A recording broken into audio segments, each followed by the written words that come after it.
Okay. Guten Tag, Klasse. Okay, Dankeschön. Setzt euch. Alors, comme je l'avais déjà passé, maintenant, je vous fais le cours en français. Aujourd'hui, vous avez déjà reçu un devoir. Okay, un devoir sur la déclinaison. Et je suis venu pour vous faire un résumé de ce point de grammaire. Alors, vous avez comme titre en grand 1 la déclinaison de l'adjectif épithète. L'adjectif épithète. Et petit a, l'adjectif épithète précédé d'un article défini. L'article défini, nous sommes d'abord au nominatif. Au nominatif, ici, c'est-à-dire le sujet ou attribut du sujet, entre parenthèses, pas de changement.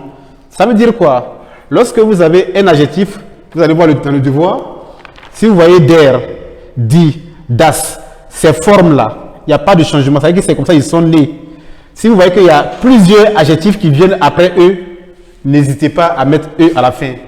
Donc vous avez la formule der, dit, das, plus adjectif, plus eux.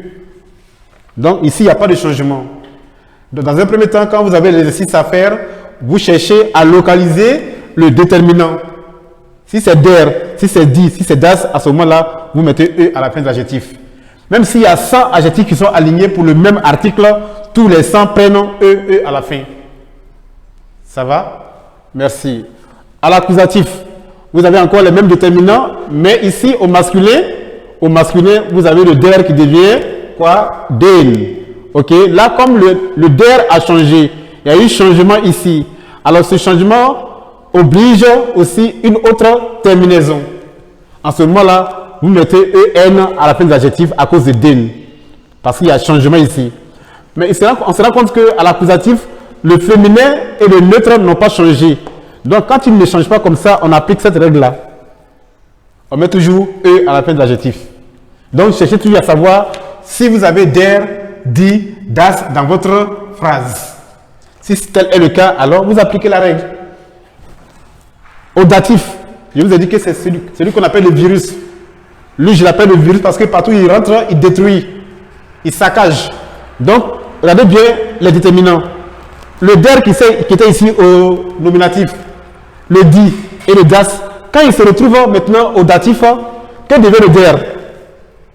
Dem, le féminin, der, et le neutre, dem. Donc ici, il y a changement partout. Et comme il y a changement, je mets quoi à la fin? En à la fin de l'adjectif. C'est très bien. Et donc, si vous voyez qu'il y a plusieurs adjectifs comme ça qui sont alignés, alors vous mettez en à la fin avant de mettre le nom qu'il qualifie. On est d'accord? Merci. Alors, vous avez déjà le devoir. Je n'ai pas besoin d'encore d'écrire au tableau. Je vais vous expliquer. Donc, vous suivez simplement la vidéo et vous faites l'exercice. L'adjectif épithète précédé d'un article indéfini. Article indéfini au nominatif. Alors, au nominatif, ça dit qu'il n'y a pas de changement d'article. L'article ne change pas. Nous avons par exemple le masculin, le ein, qui est le masculin, plus adjectif, plus er. Ici, pourquoi on met er? Parce que le ein masculin va avec le der. Donc, ce der-là attribue son er là à la terminaison qui est ici. Donc, chacun prend la terminaison de son article défini. Si c'est le féminin eine, lui, il va avec dit. Donc, il y a e à la fin de dit, je mets e à la fin de l'adjectif à cause de eine. Donc, eine prend toujours, met toujours e à la fin ici. Le ein qui est le neutre ici, ein, l'autre ein qui devient das avec das, à cause de ce s là, alors je mets es à la fin de l'adjectif. On se comprend? Alors, il faut faire la nuance entre le ein masculin et le ein neutre. Sachez que tous les mots qui sont accompagnés de das sont neutres. Donc, eux, ils se déclinent comme ça. Mais ceux qui sont accompagnés de der vont avec ein au masculin. Ça va? Donc, c'est la différence entre les deux. Les deux se ressemblent, mais ce n'est pas la même terminaison. Maintenant, l'accusatif. Regardez bien l'accusatif. Parmi tout ce qu'on a cité là, qu'est-ce qui a changé ici? C'est le masculin, ok?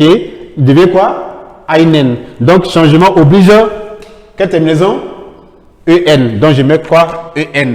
Ça veut dire que dans le devoir, là, si vous voyez en à la fin de l'article, je mets en à la fin de l'adjectif qualificatif. Ça s'appelle la déclinaison. Ici, est-ce qu'il y a changement? Non. Et là, non plus. Alors, on obéit à cette formule. Ensuite, au datif, le virus. Regardez bien les terminaisons. Par rapport aux originaux, ein, eine, ein. Ici, il y a changement einem, einer, einem. Il y a changement partout. Et comme il y a changement, je dis quoi? On met quoi à la fin? En. Donc ici, je mets changement. Changement également. Alors, on met en.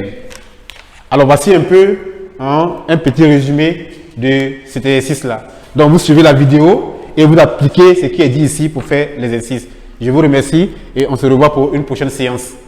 Bonne journée à vous.